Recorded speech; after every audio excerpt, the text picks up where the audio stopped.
அனைவருக்கும் முதலில் என் அன்பான மாலை வணக்கங்கள். திரு தாமஸ் பிராங்கோ அவர்களை ஒன்றிய பட்ஜெட் 2024 என்ற தலைப்பில் பேருரையாற்ற வருமாறு உங்கள் அனைவர் சார்பாகவும் அன்புடன் அழைக்கின்றேன்.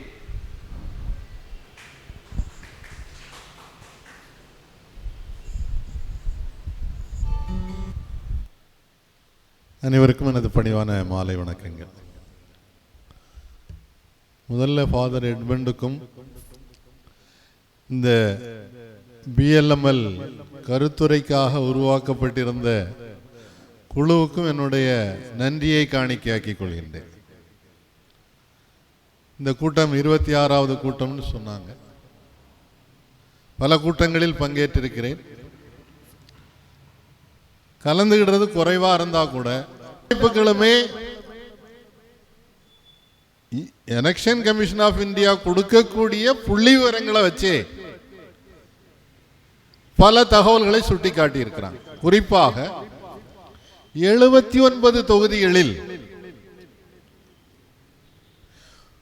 பதிவாக ஆகிய ஓட்டுகள்னு சொன்னதுக்கும் எண்ணின ஓட்டுக்கும் வித்தியாசம். அந்த வித்தியாசம் எப்படி இருக்குதுன்னு சொன்னா, அந்த ஓட்டை எடுத்துக்கிட்டால் பிஜேபி தோத்துருக்கும். இப்ப நம்ம இவிஎம்ல ஓட்டு போடுறோம், கால்குலேட்டர்ல நம்ம எத்தனை தடவை அடித்தாலும் ஒரே டோட்டல் தானே வரும் இல்லையா? அதுவும் ஒரு கால்குலேட்டர் மாதிரி உள்ள ஒரு மெஷின் தானே. போட்ட ஓட்டு அதே ஓட்டு தானே எண்ணணும் இல்லையா? அதோட கூடுதலோ குறைவாகவோ எப்படி இருக்க முடியும்? மொத்தம் 542 தொகுதிகளில் 538 தொகுதியில் டேலி ஆகல. ஒண்ணுலே கூடுதலா இருக்கு அல்லது குறைவா இருக்கு. இரண்டாம் கட்ட வாக்குப்பதிவுல இன்னைக்கு வரைக்கும் மொத்தம் எவ்வளவு பதிவான வாக்குகள் என்பது தெரிவிக்கப்படவில்லை. எலெக்ஷன் கமிஷன் சொல்லல இன்னைக்கு வரைக்கும். சட்டப்படி அவங்க கட்டாயமா சொல்லியிருக்கணும், அடுத்த நாளே சொல்லியிருக்கணும். பல இதில் 5 நாள் 10 நாள் கழிச்சு சொன்னாங்க. ஆனால் 2ஆம் கட்ட பகுதி தேர்தல் மட்டும் இதுவரைக்கும் தகவல் சொல்லலை. அந்த 2ஆம் கட்ட தேர்தல் நடந்த பெரும்பாலான தொகுதிகளில் பாரதிய ஜனதா கட்சி ஜெயிச்சிருக்கு. நான் இதுக்கு மேல அந்த விவாதத்துக்குள்ள போகல. அதுல நிறைய விஷயங்கள் இருக்கு. மிகச்சிறந்த ஆய்வாளர்கள் அதுல 4 பேர் சர்வதேச அளவுல தேர்தல் கண்காணிக்கக்கூடியவங்க எல்லாம் சேர்ந்து ஒரு அறிக்கையை தயாரித்து கொடுத்துருக்காங்க. எலெக்ஷன் கமிஷனுக்கு ஒரு லெட்டர் கொடுத்துருக்காங்க. குறைந்தபட்சம் இதுக்கு எங்களுக்கு ஒரு விளக்கம் கொடுங்க, ஏன் இந்த வித்தியாசம் அப்படின்றதுக்கு இன்னைக்கு வரைக்கும் விளக்கம் கொடுக்க. அது அவங்களுடைய கடமை, அதை செய்யல.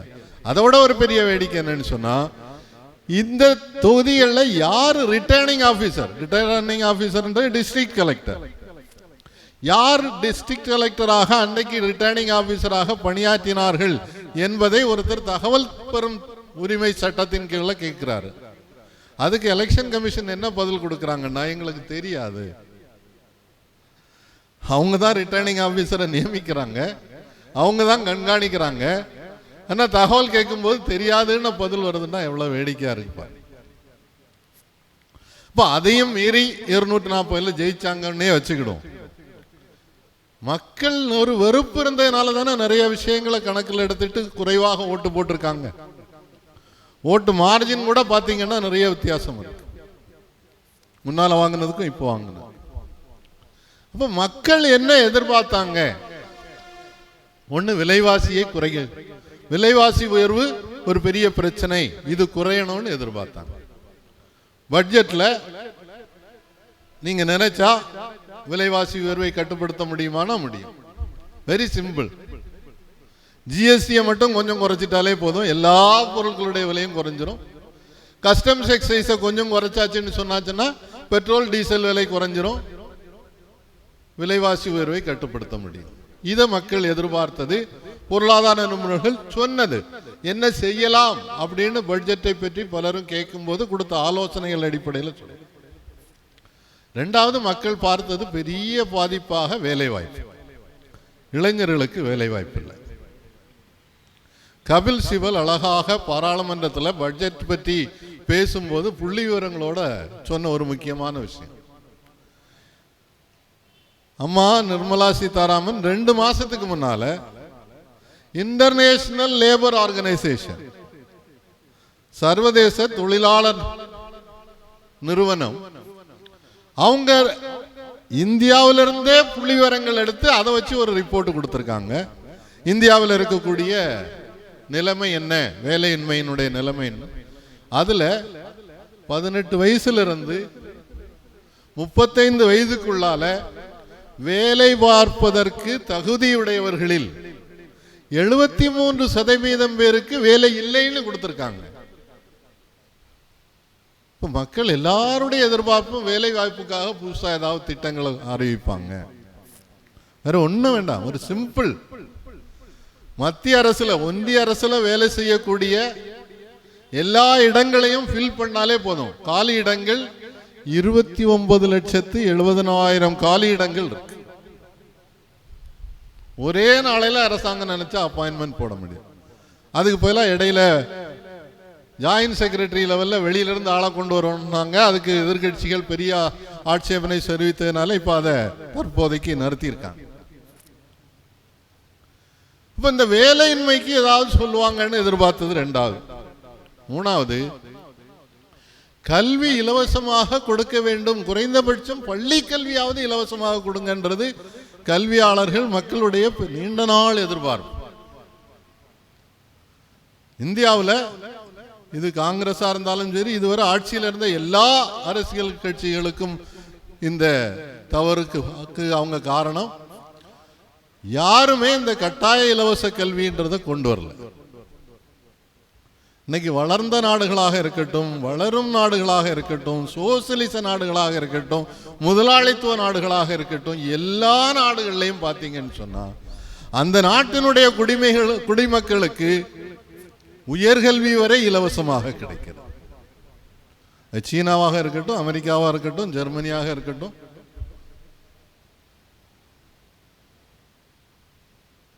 ஆனால் இந்தியாவில் இன்னைக்கும் தனியார் பள்ளியில போய் டொனேஷன் கொடுத்து பள்ளியில சேர வேண்டியது. நான் எங்களுடைய தொழிற்சங்கத்தினுடைய பொதுச் செயலாளராக இருந்தபோது சென்னையில் SBOA பள்ளிகள்னு, சென்னை மட்டுமல்ல தமிழ்நாட்டில் ஒரு 13 பள்ளிகள், கேரளாவில் 14 பள்ளிகள் இருக்கு. அது எல்லாத்துக்கும் செக்ரட்டரி அண்ட் கரஸ்பாண்டன்ட் தாளாளராக இருந்தேன். எங்களுடைய அண்ணா நகரில் சென்னையில் இருக்கக்கூடிய CBSE ஸ்கூல்ல இன்னைக்கும் LKG அட்மிஷனுக்கு 1.5 லட்சம் ரூபாய் டொனேஷன் வாங்கிட்டு இருக்காங்க. 7th பே கமிஷன் சேலரி கொடுக்குறோம், அது ஒரு பக்கம். அதே நேரத்தில் ஒரு தொழிற்சங்கம் நடத்தக்கூடிய பள்ளியில கூட இது வாங்குறதுன்னும் போது தனியார் பள்ளியில எவ்வளவு வாங்குவாங்கன்னு உங்களுக்கு தெரியும். நாமக்கல்ல ஏகப்பட்ட பள்ளிக்கூடங்கள் இருக்கு. அது ஒரு மிகப்பெரிய வியாபாரம். அரசாங்கம் நல்லா பள்ளிக்கூடத்தை நடத்தியாச்சுன்னாக்கி ஏன் பிள்ளைகள் போக மாட்டாங்க? தமிழ்நாட்டில் கொஞ்சம் பரவாயில்ல, வட இந்தியாவில் இது ரொம்ப மோசம். நான் தமிழ்நாட்டை விட்டு ஒப்பிட்டு பார்க்கும் போதே கேரளாவில் வித்தியாசமா இருக்கு. பிராக்டிக்கலா சொல்றேன். எங்களுக்கு எர்ணாகுளத்தில் ஒரு SBOA ஸ்கூல் இருக்கு. இன்றைக்கு வரைக்கும் நஷ்டத்துல தான் போகுது. ஏன்னா போதுமான குழந்தைகள் வருவதில்லை. அப்படியே வந்தாலும் LKGல வந்து ஜாயின் பண்றாங்க, 5ஆம் கிளாஸுக்கு மேல விட்டுட்டு போயிடறாங்க. எதுக்காக இங்க வராங்கன்னா கவர்மெண்ட் ஸ்கூலோட இங்க இங்கிலீஷ் நல்லா கற்றுக் கொடுப்பாங்க அப்படின்னு, இங்கிலீஷ் பிள்ளை தெரியணுன்றதுக்காக கொண்டு சேர்த்து 6ஆம் கிளாஸ்ல இருந்து எல்லா அரசாங்க பள்ளிக்கூடத்துக்கு போயிரு. அங்க தரம் நல்லா இருக்குது, எல்லா தொழில்நுட்பங்களும் பயன்படுத்தப்படுகிறது. இப்ப அந்த கல்விக்கான ஒரு முக்கியத்துவம் கொடுக்கப்படும். பட்ஜெட்ல இதுக்கு கூடுதல் நிதி ஒதுக்குவாங்க, புதிய திட்டங்கள் அறிவிப்பாங்கன்னு எதிர்பார்த்தது. இன்னொன்னு வந்து சுகாதாரம், ஆரோக்கியம். நமக்கு எல்லாருக்கும் ஒரு நாள் ஏதாவது ஒரு நோய் வந்துட்டுன்னா நமக்கு இருக்கக்கூடிய சேவிங்ஸும் எல்லாம் போயிருது. அதுக்கு மேல கடனும் ஏராளம் வாங்க வேண்டியது இருக்கு. அந்த குடும்பமே ஒருத்தருக்கு கொஞ்சம் சீரியஸான நோய் வந்தாச்சுன்னு சொன்னா அந்த குடும்பமே அழிந்து போகக்கூடிய நிலைமைக்கு வந்துடுதுன்றதை கண்கூடா பார்க்கும். அப்ப நீண்ட நாட்களாக வச்சுக்கிட்டு இருக்கக்கூடிய கோரிக்கை என்னன்னு சொன்னா, ஹெல்த்துக்குன்னு ஒரு பட்ஜெட் வச்சிருக்கீங்க இல்லையா, அதை கூடுதலாக பணம் ஒதுக்குங்க. அரசாங்க ஆஸ்பத்திரிகளை ஊக்குவியுங்கள். கோவிட் முதல் கட்டம் வந்தபோது ஒரு தனியார் ஆஸ்பத்திரி கூட செயல்படலையே. எல்லாம் பூட்டிட்டு அவனை பாதுகாத்தணும்னு ஓடிட்டான்ல. அரசாங்க ஆஸ்பத்திரி மட்டும்தானே செயல்பட்டது. அப்படி இருக்கும்போது ஏன் நீங்க அரசாங்க பள்ளிகளை, அரசாங்க மருத்துவமனைகளை அதிகரிப்பதற்காக பணம் செலவழிக்கணும்ன்றத தொடர்ந்து கேட்டுக்கிட்டு இருக்காங்க. அப்போ இது ஒரு எதிர்பார்ப்பு இருந்தது. அதே மாதிரி இந்த 100 நாள் வேலை திட்டம், மிக ஏழைகளாக இருக்கிறோம். அதில் நம்மளில் கூட சிலருக்கு விமர்சனம் இருக்கும். அவங்க சும்மா ரோட் சைடில் நின்று கொஞ்சம் மண்ணள்ளி போட்டுட்டு போகிறாங்க, அதுக்கு போய் பணம் கொடுத்துட்டு இருக்காங்கன்னு சொல்லக்கூடியவங்க இருக்காங்க. இந்த 100 நாள் வேலை திட்டம் வந்ததுனால எங்களுக்கு வேலைக்கு ஆள் கிடைக்க மாட்டேங்குதுன்னு சொல்லக்கூடியவர்களும் இருக்காங்க. ஆனால் மிக ஏழைகளாக இருப்பவர்களுக்கு அவங்களுக்கு ஒரு வாழ்வாதாரத்திற்கு ரேஷனில் அரிசியும் போதுமான தேவையில்லை, அரிசி தான் கிடைக்குது. பருப்பு எல்லா மாதமும் கிடைக்க மாட்டேன்னு சொல்கிறாங்க. எண்ணெய் பாமாயில் எல்லா மாதமும் கிடைக்காதுன்னு சொல்லி நேற்று சென்னையில் தெருவோர வியாபாரிகள், வீடு இல்லாதவர்கள், அவங்களுக்கு ஒரு பயிற்சி கொடுக்கறதுக்காக கூப்பிட்டுருந்தாங்க. அங்கே போகும்போது அவங்க சொல்கிறாங்க, சார் 2 மாதமா ரேஷன் கிடைக்கல சார், 2 மாதங்களுக்குள்ள சேர்த்து கொடுங்கன்னு சொன்னால் தரமாட்டேன்னு. அப்போ உங்களுக்கும் இங்கேயும் அதே நிலைமை இருக்கும்னு நினைக்கிறேன். ஆனால் அதுக்கு அப்பாற்பட்டு உங்களுக்கு எவ்வளவோ செலவுகள் இருக்குல்ல, அதுக்கு அந்த 100 நாள் வேலை திட்டம் என்பது ரொம்ப உதவியாக இருக்கு. அதை அதிகரிக்கணும், அதுக்கான பட்ஜெட்டை அதிகரிக்கணும், அதனுடைய சம்பளத்தை கொஞ்சம் கூட்டணும். 100 நாள்ன்றது 150 நாளாவது ஆக்கணும்னு சொல்லி மக்கள் எதிர்பார்த்துக்கிட்டு இருந்தாங்க. அடுத்தது விவசாயிகள்.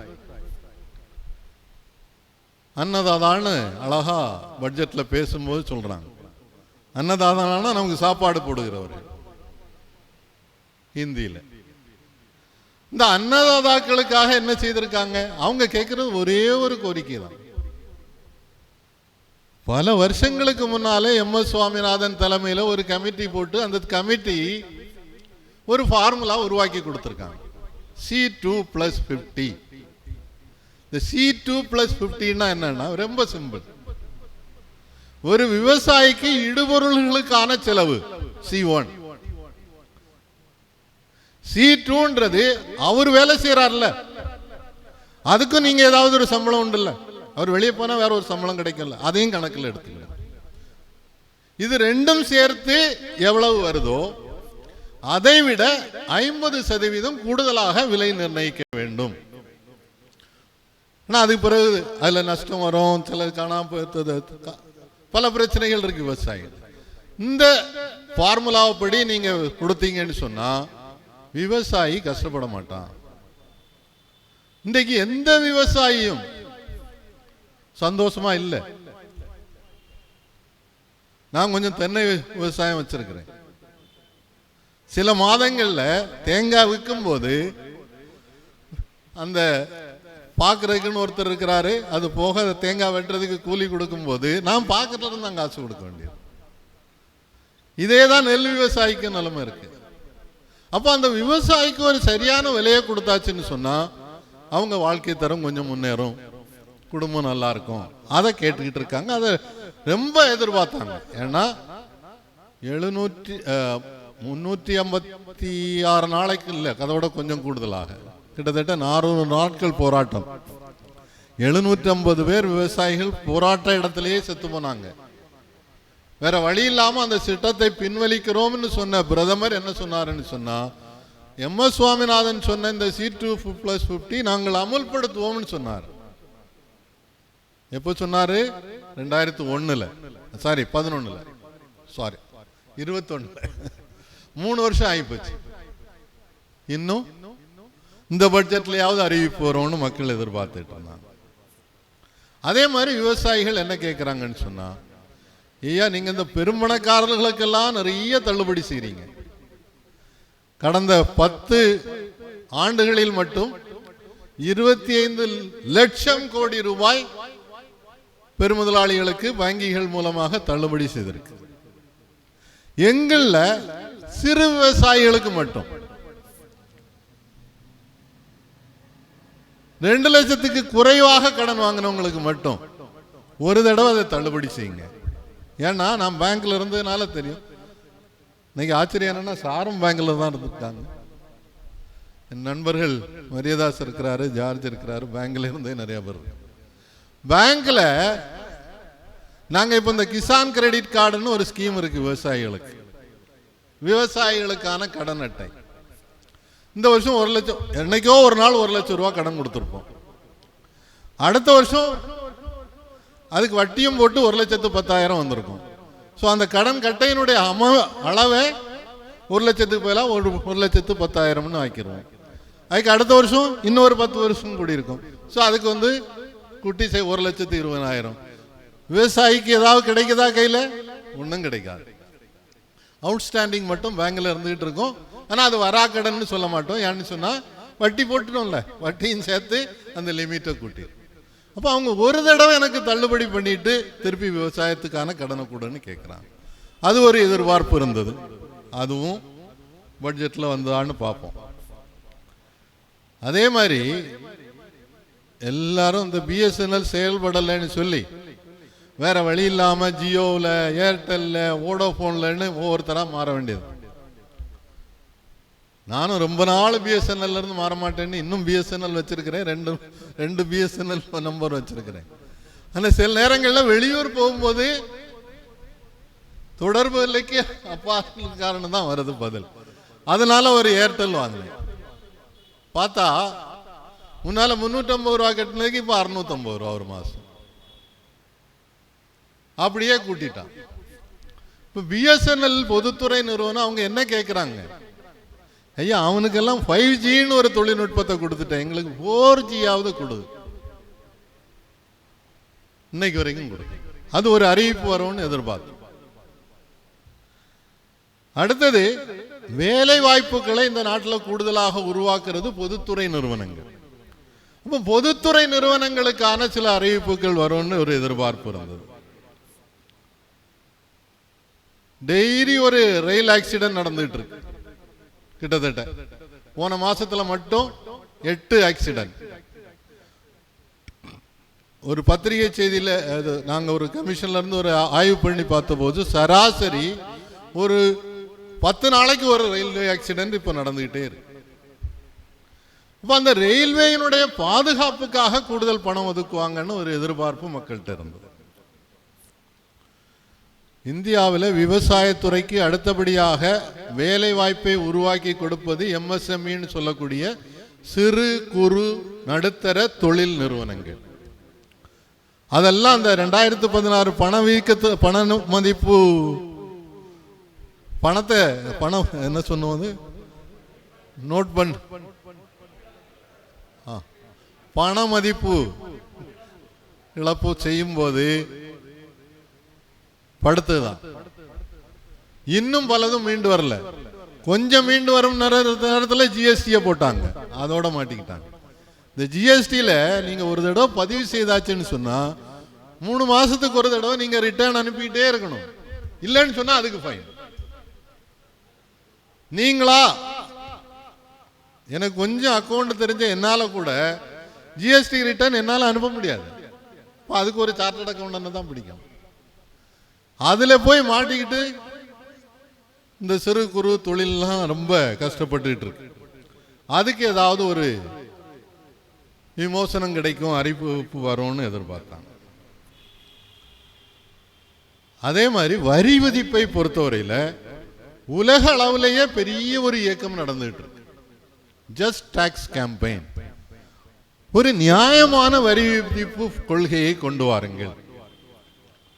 பல நாடுகளில், முதலாளித்துவ நாடுகளில் கூட வருமானத்தின் அடிப்படையில் உங்களுக்கு வருமான வரி நியமிக்கப்படுகிறது. இங்க வருமானத்தை அடிப்படையில் நிர்ணயிக்கிறார்கள். நான் இப்ப கட்டுறதும் 30% தான்.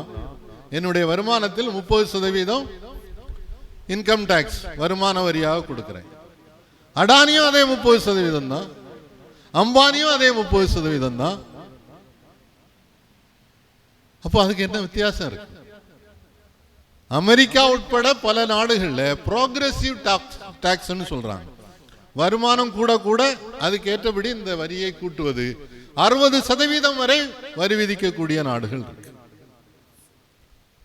இன்னும் உன்கிட்ட நிறைய பணம் இருக்கும்போது நீ கூடுதலாக அரசாங்கத்துக்கு கொடுக்கணும் அப்படின்றது. அதே மாதிரி கூட ஒரு 3 விதமான வரி விதிப்பை நிபுணர்கள் உலகளவில் சொல்லிட்டு இருக்காங்க, இந்தியாவிலையும் சொல்லிட்டு இருக்காங்க.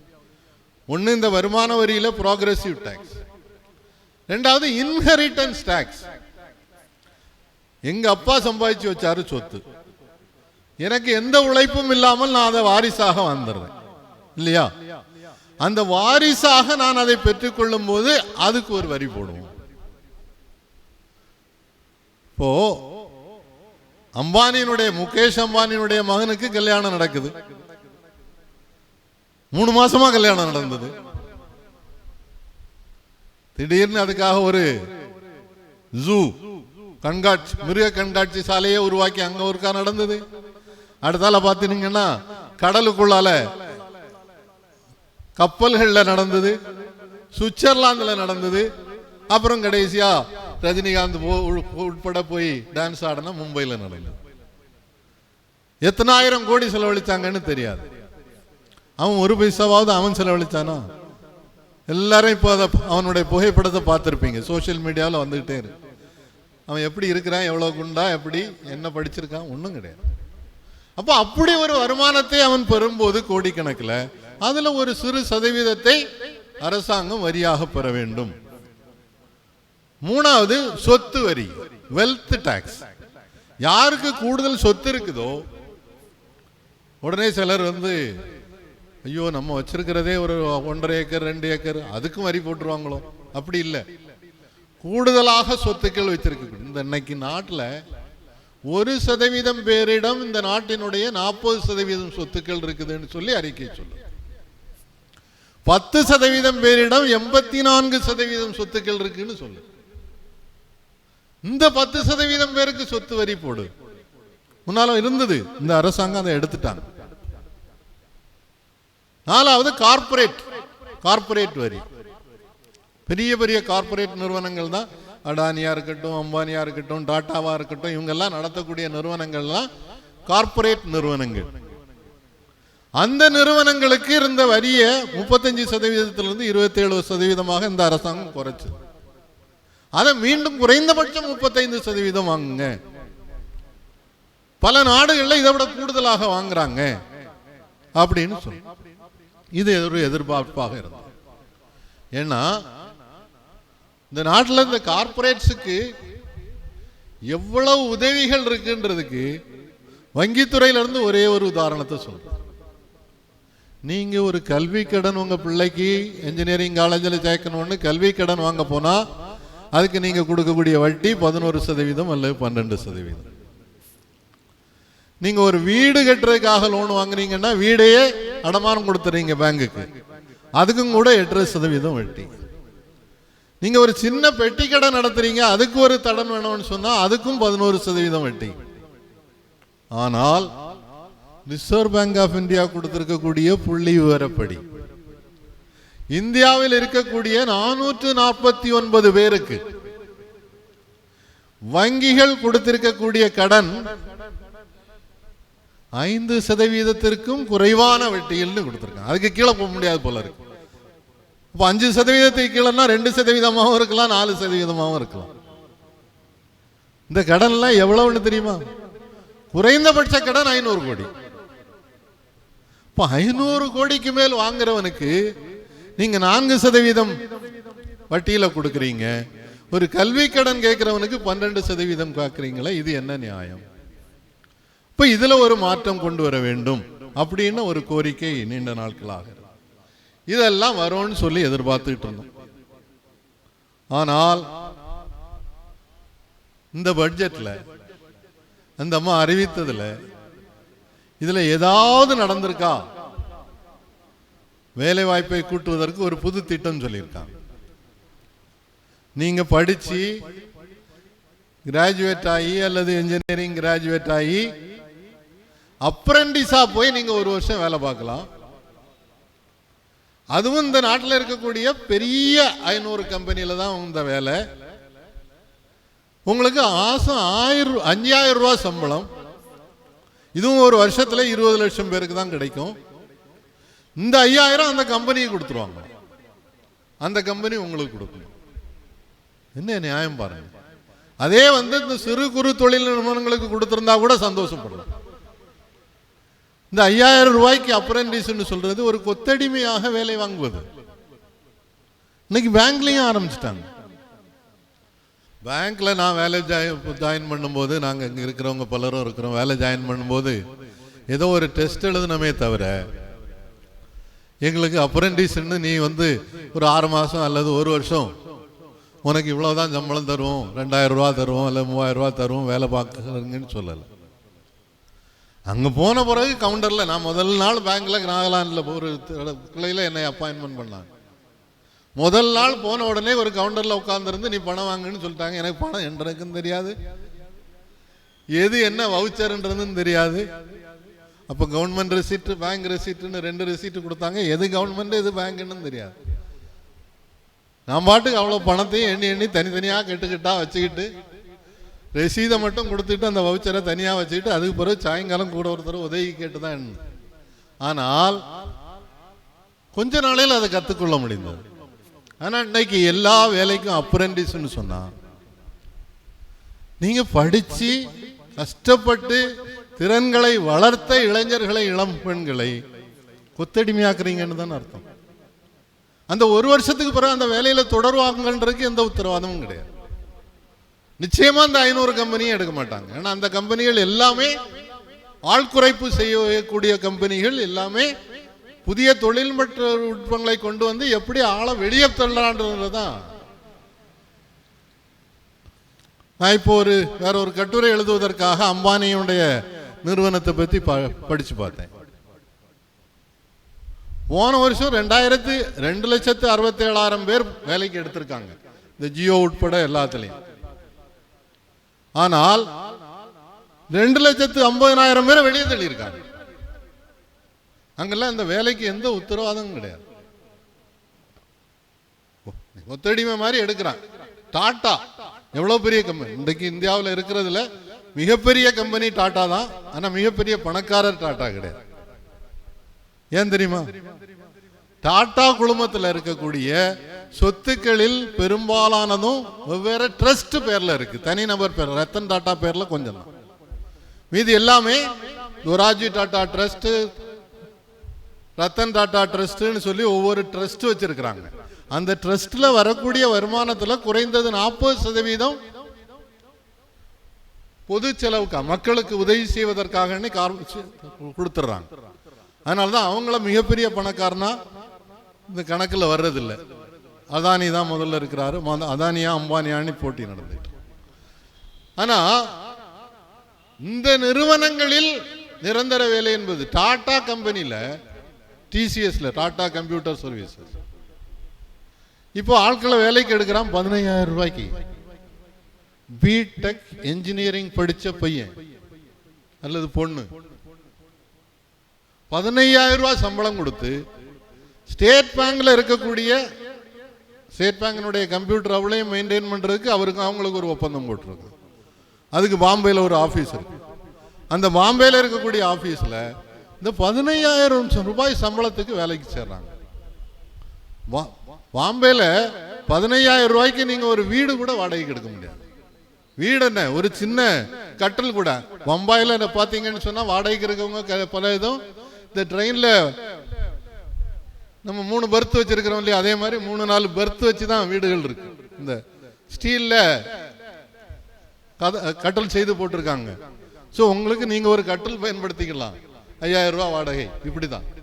அப்ப அந்த மாதிரி கொத்தடிமையாக வேலை செய்து வாங்கிட்டு இருக்கக்கூடிய நேரத்தில் அவங்களுக்கு போய் இந்த மாதிரி சலுகைகளை கொடுக்கறாங்கன்றது பெரிய வருத்தமாக இருக்கு.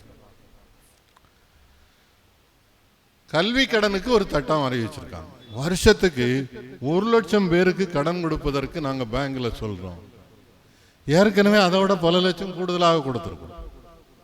இதுக்கு ஒரு 3% வட்டி குறைச்சு கொடுப்போம். இது யாருக்கு கிடைக்கும்? நீட்ல, ஜேஇல பாஸ் பண்ணி நல்லா காசு செலவழிச்சு காலேஜுக்கு போகக்கூடிய கொஞ்சம் பேருக்கு கிடைக்குமே தவிர மற்றவங்களுக்கு கிடைக்காது. அது ஏற்கனவே பேங்க் கூட்டு கொடுத்துட்டு இருக்கு. என் பொண்ணு ஸ்டேட் பேங்கினுடைய சென்னை ஐஐடி கிளையினுடைய மேலாளராக இருக்கான். அவன் அங்க காலேஜ் அட்மிஷன் போடும்போது பிரான்ச்சுக்கு வெளியில ஒரு பெரிய ஸ்டால் போட்டு வச்சுட்டு 4 பேரை உட்கார வச்சிருக்காங்க. வரக்கூடிய பிள்ளைகள்லாம் வாங்க, சர்டிபிகேட்டோட வாங்க, உடனடியாக கடன், உங்களுக்கு கல்வி கடனுக்கு உங்களுக்கு வட்டி குறைவு. ஏன்னா அந்த பிள்ளைகளுக்கு வேலை கிடைச்சிரும்னு ஒரு நம்பிக்கை உண்டு இல்ல, அதனால தைரியமா பேங்க் கொடுக்குது. மற்றவங்களுக்கு என்ன கிடைக்க போகுது? அது ஒரு பெரிய கேள்விக்குறியாக இருக்கிறது. அப்ப இதுல ஒண்ணு, இந்த பட்ஜெட்ல குறைச்சது 100 நாள் வேலை திட்டத்துக்கு ஒதுக்கி இருக்கக்கூடிய தொகை என்பது இந்த ரிவைஸ்டு பட்ஜெட் எஸ்டிமேட்னு இருக்கு. முதல்ல இவ்வளவுன்னு சொன்னோம், இப்ப கொஞ்சம் கூடுதலாக செலவாகும்னு எதிர்பார்க்கிறோம் அப்படின்றதான் ஓரளவுக்கு உண்மையானது. நான் அதை விட குறைவாகத்தான் பணம் ஒதுக்கியிருக்கேன். கல்விக்கு மொத்த பட்ஜெட்ல 6% ஒதுக்கணும் அப்படின்னு சொல்லி பழைய காலத்திலே ஒரு கமிட்டி போட்டு அந்த 1964 முடிவு பண்ணாங்க. இன்னைக்கு வரை ஒதுக்கல. சுகாதாரத்துக்கு 2% ஒதுக்கு மொத்த பட்ஜெட்லன்றாங்க, கொடுக்கல. ரயில்வேக்கு புதிய திட்டங்கள்னு சொல்லி தமிழ்நாட்டுக்கு எதுவும் அறிவிக்கல. ஆனா அறிவிச்சதாக சொன்னாங்க. இந்த திட்டங்களை பொறுத்தவரையில் இந்த பட்ஜெட்ல இப்ப தனி பட்ஜெட் இல்லைன்னு சொன்ன இல்லையா, ரயில்வேல என்னெல்லாம் இருக்குன்னு தெரியணும்னாக்கி அதுக்கு ஒரு புத்தகம் போடுறாங்க தனியா பட்ஜெட்டோட சேர்த்து. அதுக்கு பிங்க் புக்னு சொல்றாங்க. அதனோட அட்டை வயலட் கலர்ல இருக்கும், அதனால பிங்க் புக்னு சொல்றாங்க. பிங்க் கலர்ல இருக்கிறாங்க. அது பட்ஜெட் அன்னைக்கே கொடுத்திருக்கணும், கொடுக்கல. பட்ஜெட் கூட்டத்தொடர் முடிகிறது வரைக்கும் கொடுக்கல. மதுரை எம்பி சு வெங்கடேசன் அதை கேள்வியா கேட்கிறாரு. கோயம்புத்தூர்ல வானதி சீனிவாசன், நீங்க பேசுறது தப்பு, நீங்க அரசாங்கத்தை விமர்சனம் செய்யறதுலேயே தான் இருக்கிறீங்கன்றாங்க. வாக்குவாதம் நடக்குது ட்விட்டர்லையும் பேஸ்புக்லையும். இவங்க எல்லாம் திருப்பி வந்த பிறகு அந்த பிங்க் புக் வெளியிடப்படுகிறது. உடனே எடுத்து ஆராய்ச்சி பண்ணி பார்க்கறாங்க. தமிழ்நாட்டில் ஒதுக்கி இருக்கக்கூடிய திட்டங்கள்னு அறிவித்திருக்கக்கூடிய திட்டங்களுக்கு நிதி ஒதுக்கீடு எவ்வளவுன்னா 1000 ரூபாய். 1000 ரூபாயில ஏதாவது ஒரு புதிய ரயில் தடம் உருவாக்க முடியுமா? 2 வழி சாலையாக மாற்ற போறோம்னு சொல்லி நம்ம மாவட்டத்துக்கும் அதே மாதிரி திருவாண்டத்துக்கும் சொல்லி பல ஆண்டுகளாக சொல்லிட்டு இருக்காங்க, முடிகிற மாதிரி இல்லை. அதே மாதிரி நம்ம மாவட்டத்தை பொறுத்தவரையில் ரொம்ப கவலையோட பார்க்க வேண்டிய ஒரு விஷயம் அந்த பட்ஜெட்ல இருக்கு. கன்னியாகுமரியில இருந்து 26 கிலோமீட்டர்ல வேர்ல்ட் பேங்க்னு ஒண்ணு இருக்கு. அந்த வேர்ல்ட் பேங்க் என்பது மேல்மட்டத்தில் கடல் தண்ணீராக இருக்கும். அதுக்கு அடியில நன்னீர் ஓடைகள் கூட இருக்குதான். பல இடங்கள்ல இருந்து வரக்கூடிய தண்ணீர் அதுல ஓடக்கூடிய இடம். அதுக்குள்ள ஏராளமான மீன் உயிரினங்கள் பல்வேறு வகைகள்ல இருக்கிறதுனால தான் கன்னியாகுமரியில் நிறைய வெரைட்டிஸ் ஆஃப் மீன் கிடைக்குதுன்றான். அங்க போய் ஒரு ஆராய்ச்சி செய்வதற்காக ஒரு திட்டம். என்ன ஆராய்ச்சி பண்ண போறாங்களா? அங்க எண்ணெய் இருக்கிறதா, அங்க வேற ஏதாவது தாது பொருட்கள் இருக்கிறதா அப்படின்னு ஆய்வு செய்வாங்களாம். அதுக்கு நாங்க டெண்டர் போட்டுட்டோம், அதை நாங்க ஸ்பீடப் பண்ண போறோம்.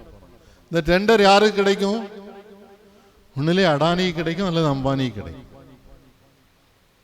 இன்னைக்கு இந்தியாவில் இருக்கக்கூடிய 7 விமான நிலையங்கள் அடானிட்ட இருக்கு.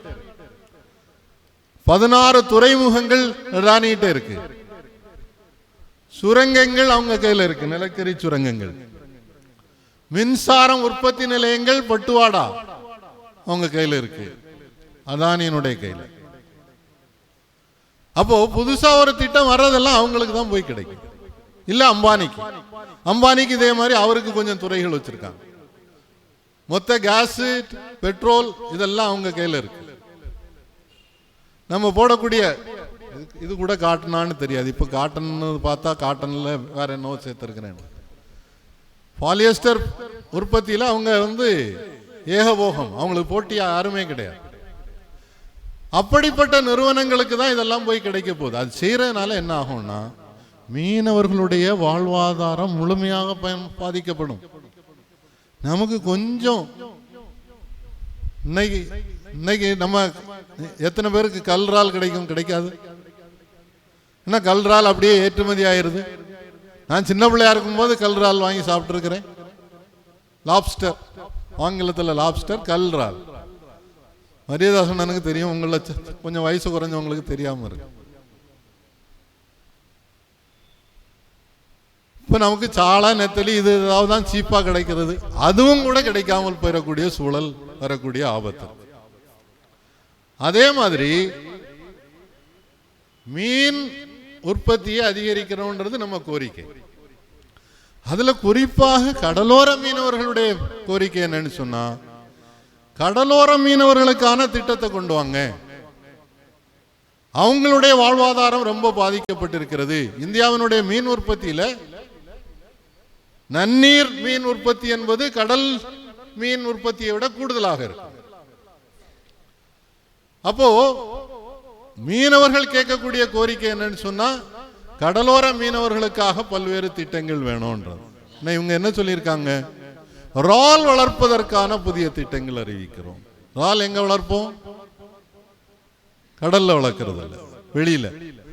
நான் விவேகானந்தபுரத்தில் பிரான்ச் மேனேஜரா இருந்த ஆபீசரா இருக்கும்போது பார்த்துருக்கிறேன். அந்த பக்கத்தில் நிறைய இறால் பண்ணைகள் தொடங்கினாங்க. கடைசியில் ஒரு நோய் வந்ததோட எல்லாம் அழிஞ்சு போச்சு. இந்த இறால் பண்ணைகள் இறால் ஏற்றுமதிக்காக. இப்ப இருக்கக்கூடிய மீனவனுக்கு அவனுடைய வாழ்வாதாரத்தை மேம்படுத்துவதற்காக என்ன திட்டம் கேட்டு கொண்டு வந்திருக்கிறீங்கன்னா ஒன்றும் இல்லை. ரெண்டு பயங்கரமான விஷயங்கள் சொல்லியிருக்காங்க. ஒன்னு பட்ஜெட்லயே சொன்னாங்க, இன்னொன்னு பட்ஜெட் அறிவித்த அதே நாளே சொன்னாங்க. பட்ஜெட்ல சொன்னது என்னன்னு சொன்னா, கூட்டுறவுத்துறைக்காக நாங்கள் தேசிய அளவில் ஒரு கொள்கை கொண்டு வர போறோம். கொஞ்சம் ஏதோ செயல்பட்டு இருக்கக்கூடிய துறை கூட்டுறவுத்துறை. சில மாநிலங்களில் ரொம்ப சிறப்பாக செயல்படுது. நம்ம மாநிலத்திலையும் பரவாயில்ல. ஒரே ஒரு தப்பு, அப்பப்ப அது அதிமுக இருந்தாலும் சரி, திமுக இருந்தாலும் சரி, திடீர்னு ஒரு நாள் ஒரு இஓ ஒரு ஆபீசரை போட்டு எலெக்டட் பாடியை அபாலிஷ் பண்ணிடுவாங்க. அது பிறகு 2 வருஷம் 3 வருஷம் ஆகும் தேர்தல் நடக்கும். ஆனா உண்மையிலேயே இந்தியாவில் இருக்கக்கூடிய 12% பேருக்கு கொஞ்சம் போல கடன் கிடைக்கிறது இந்த கூட்டுறவு. அது அமித்ஷா தலைமையில் ஒரு கமிட்டி போட்டு, அவனுடைய மினிஸ்ட்ரியாக போட்டு, அவங்க ஏதோ ஒரு தேசிய கொள்கை கொண்டு வர போறாங்கன்னா, அவங்களுக்கு என்ன, எல்லாமே ஒரு நாடு ஒரு கொள்கை, ஒரு நாடு ஒரு மொழி, ஒரு நாடு ஒரு மதம், இதுதான் கொள்கையாக இருக்கு. இப்ப இப்படிப்பட்ட திட்டங்களை கொண்டு வரும்போது இந்த நாட்டில் இன்னைக்கு இருக்கக்கூடிய வளர்ச்சியும் இல்லாமல் போகும். நம்ம அரசியல் சாசனம் என்ன சொல்லுதுன்னு சொன்னா, India is a welfare state. எல்லா மக்களுக்கும் சமத்துவம் கொடுக்கணும், ஏற்றத்தாழ்வை குறைப்பதற்கான முயற்சி செய்யணும். கடந்த 10 ஆண்டுகளில் ஏற்றத்தாழ்வு என்பது மிக அதிகமாக, நேற்று ஒரு ரிப்போர்ட் வந்திருக்கு. 10 வருஷத்துக்கு முன்னால ஏற்றத்தாழ்வு 63% இருந்தது, இன்றைக்கு 74% கூடியிருக்கு. அதுக்கு அர்த்தம் என்னன்னா, பணக்காரர்கள் கூடியிருக்காங்க, ஏழைகள் வருமானத்துல கூடவில்லை. ஏழைகளுடைய வருமானம் கூடவில்லை, ஏழைகளுடைய எண்ணிக்கை தான் கூடும். வரி வசூலிக்கிறதுல மொத்த ஜிஎஸ்டியில 64% கொடுப்பது 50%க்கும் கீழே உள்ள ஏழை நடுத்தர மக்கள். டாப் 10% கொடுக்கிறது மிக குறைவாக இருக்கிறது. அப்படி இருக்கும்போது இந்த அரசாங்கம் தேர்தலில் மக்கள் சொன்னதை புரிஞ்சுக்கிட்டு கொஞ்சமாவது மாற்றங்கள் கொண்டு வருவாங்க என்ற ஒரு நம்பிக்கை இருந்தது. நாங்க மாறவே மாட்டோன்றதுல தெளிவாக முதல்ல அமைச்சரவை போட்டதிலேயே தெரிஞ்சது. அதே அமைச்சர்கள் தான் திருப்பியும், பெரும்பாலான அமைச்சர்கள் தேர்ந்தெடுக்கப்பட்டவர்கள் அல்ல, எலெக்ஷன்ல போட்டி போட்டவங்கல்ல, ராஜ்யசபா மெம்பராக வந்தவங்க. இப்போ அதே கொள்கையை தான் தொடர்வோம்னு சொன்னா ஒரு தவறான பாதையில் இந்த அரசாங்கம் செய்து கொண்டிருக்கிறது. ஏன் அந்த பாதையில போறாங்க? முன்னால இந்த மாதிரி மாற்றங்கள் வந்தபோது முன்னால என்ன நடந்ததுன்றதுக்கு ஒரு உதாரணம் சொல்றேன். 1968 மாநிலங்களுக்கான தேர்தல் நடக்குது. அதுல 16 மாநிலங்களில் காங்கிரஸ் தோல்வி அடைகிறது.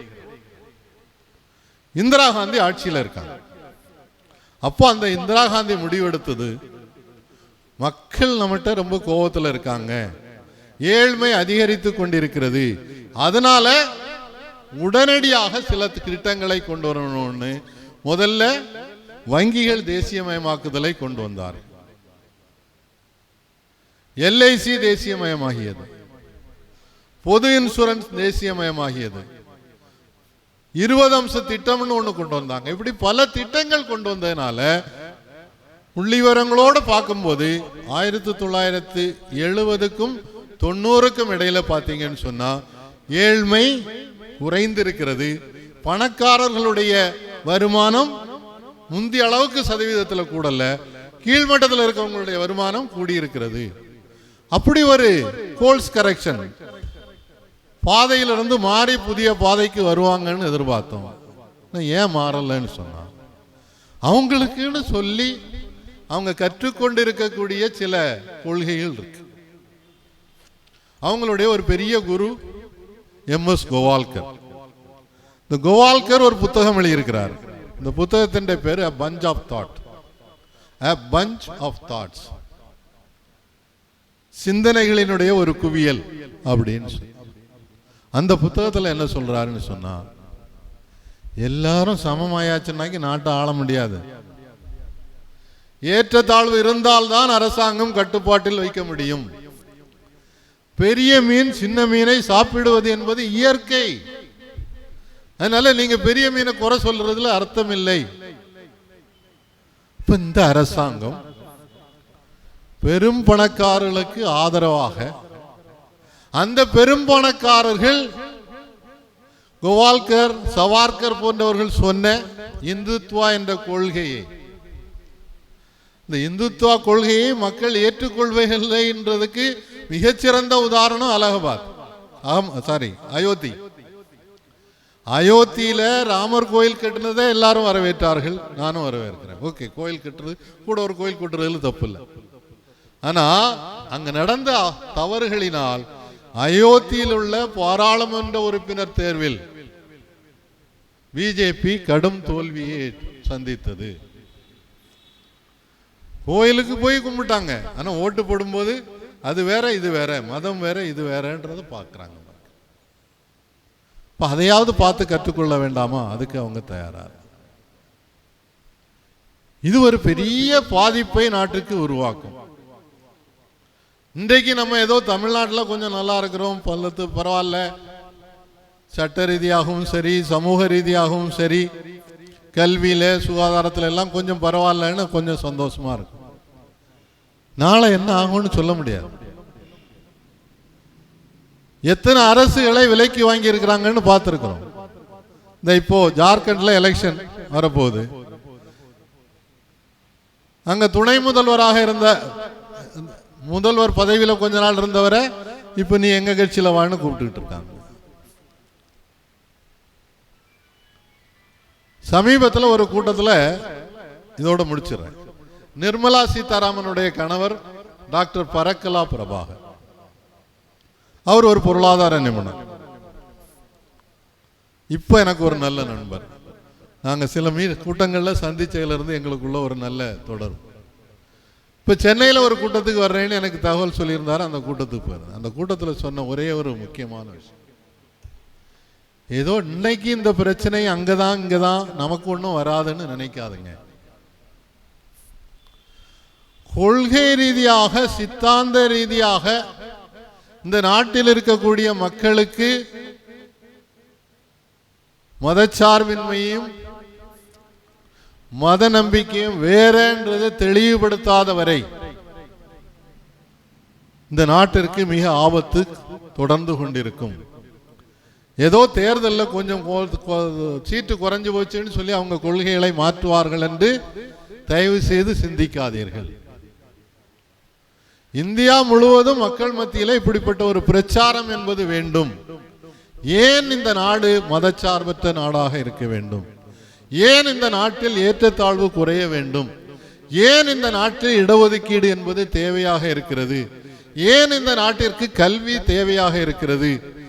ஏன் இந்த நாட்டிற்கு அரசாங்கம் எல்லோருக்கும் சுகாதாரத்தை கொடுக்க வேண்டும், வேலை வாய்ப்பு கொடுக்க வேண்டும் என்பதை மக்கள் மத்தியிலே தொடர்ந்து பிரச்சாரம் செய்து கொண்டிருந்தோம் என்றால் தான் மக்களுடைய மனோநிலையில் ஒரு மாற்றம் வரும். அது ஒரு அரசியல் மாற்றமாக மாறும். அப்போதுதான் இந்தியாவின் எதிர்காலம். அன்றைக்கு காந்தியை போன்றவர்கள் எதிர்பார்த்த இந்தியா எனும் சிந்தனை என்பது நிறைவேற்ற வேண்டும் என்றால் நாம் எல்லோரும் கடுமையாக உழைக்க வேண்டும் சொல்லி சொன்னார். அதனால நாம செய்ய வேண்டியது நிறைய இருக்கு. விவாதிப்போம். ஒவ்வொரு இடத்துலையும் உங்களுக்கு எங்கெல்லாம் வாய்ப்பு கிடைக்கிறதோ அங்கெல்லாம் உங்களுடைய நண்பர்களோடு, குடும்பத்தோடு, குறிப்பா குடும்பத்துக்குள்ளாலேயே இந்த புரிதலை உருவாக்குவதற்கு பெரிய தேவை இருக்கிறது. அந்த முயற்சியை தொடர வேண்டும் என்று கூறி வாழ்த்தி விடைபெறுகிறேன். திரு தாமஸ் பிராங்கோ அவர்களுக்கு உங்கள் அனைவர் சார்பாகவும் நன்றியை தெரிவித்துக் கொள்கிறேன். அத்துடன் இந்த கலந்துரையாடலில் பங்கெடுத்த உங்கள் அனைவருக்கும் நன்றியை கூறிக்கொள்கிறேன். அடுத்தபடியாக அடுத்த அமர்வு பற்றி அறிவிக்க அருட்பணி எட்மண்ட் அவர்களை அன்போடு அழைக்கின்றேன். நம்முடைய 26வது பேருரையினுடைய நிறைவில் நாம் இருக்கிறோம். அடுத்த அமர்வு நம்முடைய ஆயர் லியோன் நினைவு பேருரைகளின் 27வது அமர்வாக இடம்பெறும். அடுத்த மாதம் 26ஆம் தேதி நடைபெறவிருக்கிறது. மைய தலைப்பு குற்றவியல் சட்டங்கள். கடந்த நாடாளுமன்ற தொடரில் விவாதித்து ஒப்புதல் வழங்கி இருக்கக்கூடிய குற்றவியல் சட்டங்களை பற்றி வழக்கறிஞர் திரு மரிய ஸ்டீபன் அவர்கள் இந்த அமர்வினை கருத்துரையை வழங்குவார்கள். நன்றி.